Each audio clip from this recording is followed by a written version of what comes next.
Ito po mga kapips. Okay? Ka-trading. So ito na yung mastery. So nakita nyo kung nagka-trade kayo sa current time frame, tingnan nyo sa smaller. Okay? So okay lang kayo papasok at okay lang kayo lalabas. Yan lang ang secret. Walang secret sa trading. So makikita nyo, okay, sa 5 minutes, tumaas ulit siya kanina. Okay, kanina po, dito tayo, bumaba siya, hindi tayo nag-enter. Inantay natin dito, bumaba ulit siya, hindi siya lang tumaas. So, tingnan natin sa, okay, sa smaller time frame. Okay, sagad na siya sa 1 minute. Okay, so, smaller time frame, lagyan natin na. Okay, yan. So, nakita niyo strength no, ng buy. Okay, pataas siya. Okay, para madali nyo maintindihan, lagyan natin na wala na eh. Teka, magbura tayo.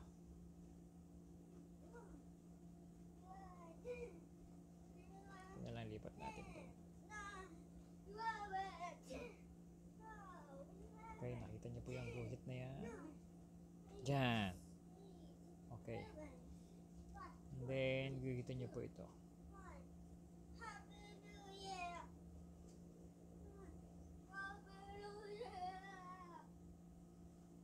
Okay. So, ito po yung buong trend natin, no, nagsimula. Dito. And down siya. Up siya, then down. So, nag-consolidate siya dito ng onte, and then nag-breakout pataas. Okay?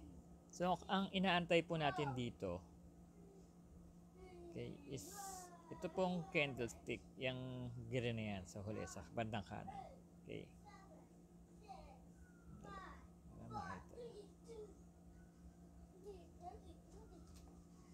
Yan. Kailangan ito, okay, kung alam niyo yung candlestick, meron siyang mabuong mga dito. Okay. Mga dito. Meron siyang mabuong mag-close in stick na lagpas po dito sa red na guhit na horizontal. Okay? Dahil pag nabuo dyan, iyan yung tinatawag nating signal strength ng buy. Okay? So, minsan dumidiretso na yan dito. Or, pag nabuo siya, okay? Hindi siya yung parang tingting na babalik. Nabuo siya, nag-close siya, nabuo. Okay? So, bababa po siya rito. O worst case na yung malamang bababa siya rito. And then, boom, papalo ulit dito. So, wala po nagtuturo dito ng best entry. Bakit kailangan nyo po ng best entry sa Forex?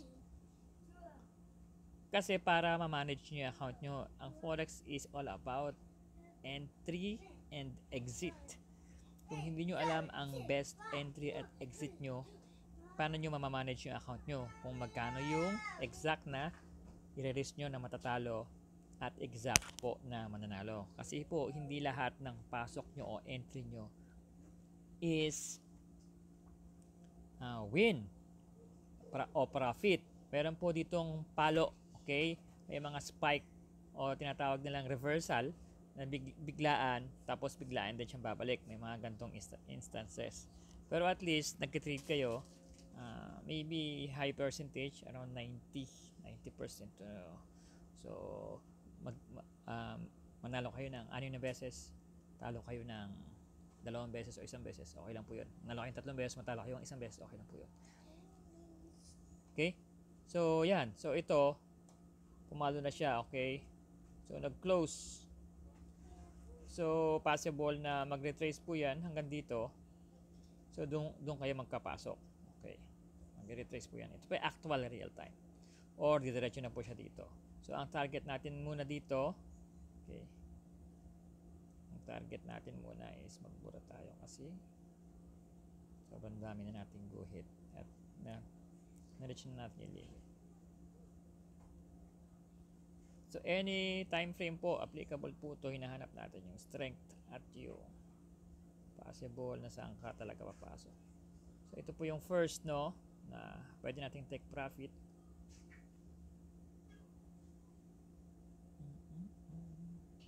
At ito yung second. Okay? So pwedeng second dito lang eh. O gawin yung third to, o gawin yung tong second. O second to, tapos third to. Kaya pa bahala. Okay?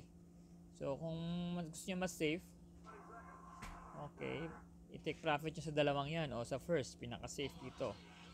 Okay, dito po ang take profit nyo. Okay?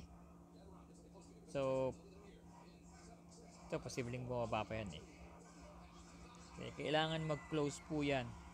Mag-close po yan ng buo. Okay, yung candlestick natin. Yung pa-square na hindi siya guhit. Okay? Pwede na siguro yan. Kailangan tumaas ka pa ng onte, mag-close ka ng buo bago ka mag-retrace. Okay? Ibig sabihin bababa pa siya rito. Okay? So, possible na bababa pa siya. Okay? Pwede na siguro yan.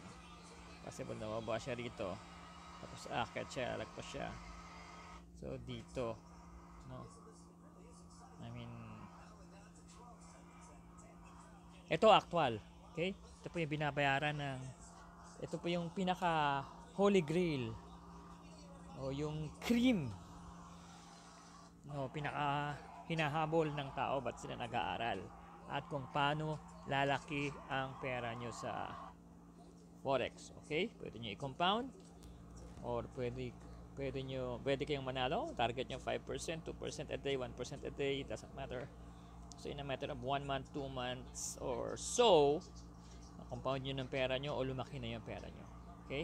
So yung knowledge and skills dito, including the application and self-mastery and discipline nyo, kung paano nyo apply na tutunan nyo is napaka-mahalaga po.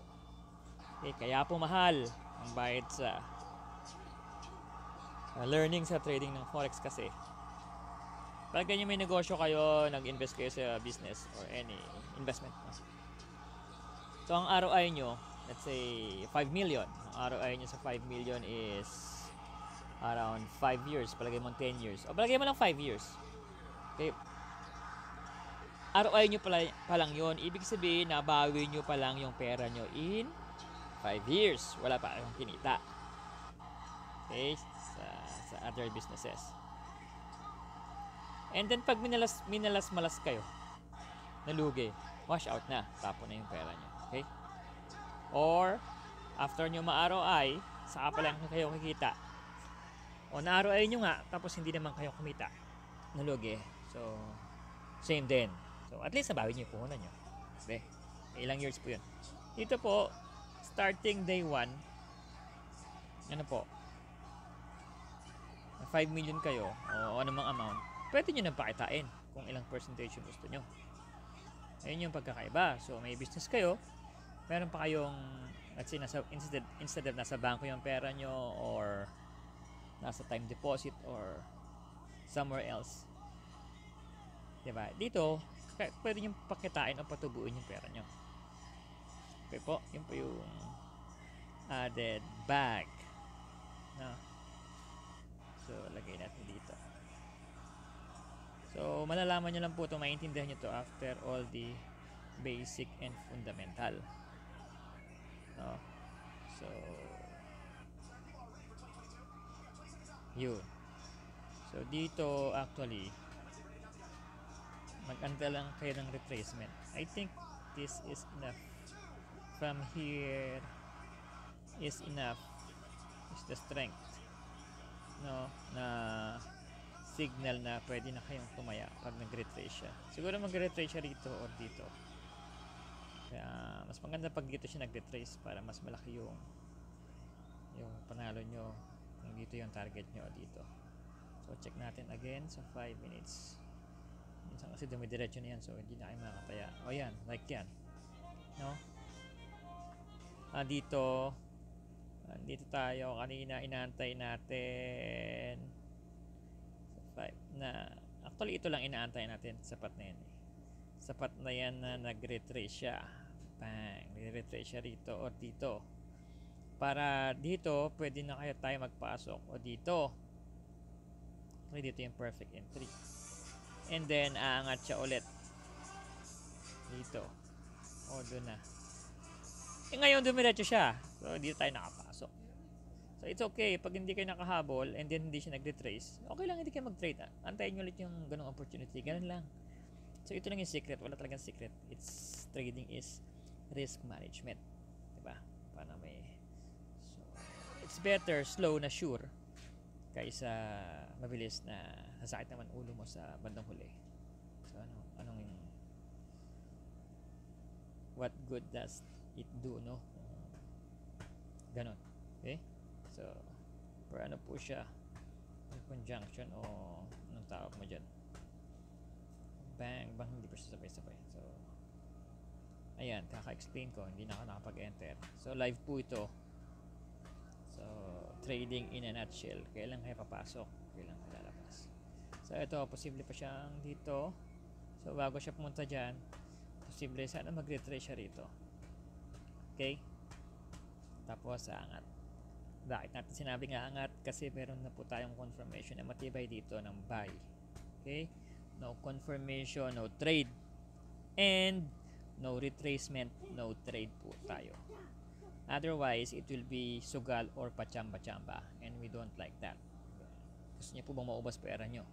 Okay? Okay lang po sa trade. Lahat po talaga ng entries natin hindi papasok. Pero at least, let's say sa tatlong entries natin, either na one in, one out kayo, win pa rin kayo. Kasi yung in and out nyo, mas malaki yung panalo nyo sa in versus talo nyo sa out. Kuha nyo? Okay, para mas madali, natalo kayo ng, nire-risk nyo is 3,000, natalo kayo ng 3,000 o 4,000. Pag natalo kayo, let's say meron kayong 100,000, diba? Nire-risk nyo 3,000. Isang entry nyo is yun yung nire-risk nyo equivalent pag nag-stop loss or pag kinlose nyo. Pero pag nag-win po yung 3,000 nyo, let's say 6,000 to 10,000. Nakuha nyo po yung mathematics behind. Hindi po ba? So, ganun po siya. Ito po yung real actual, no? 5 minutes to 1.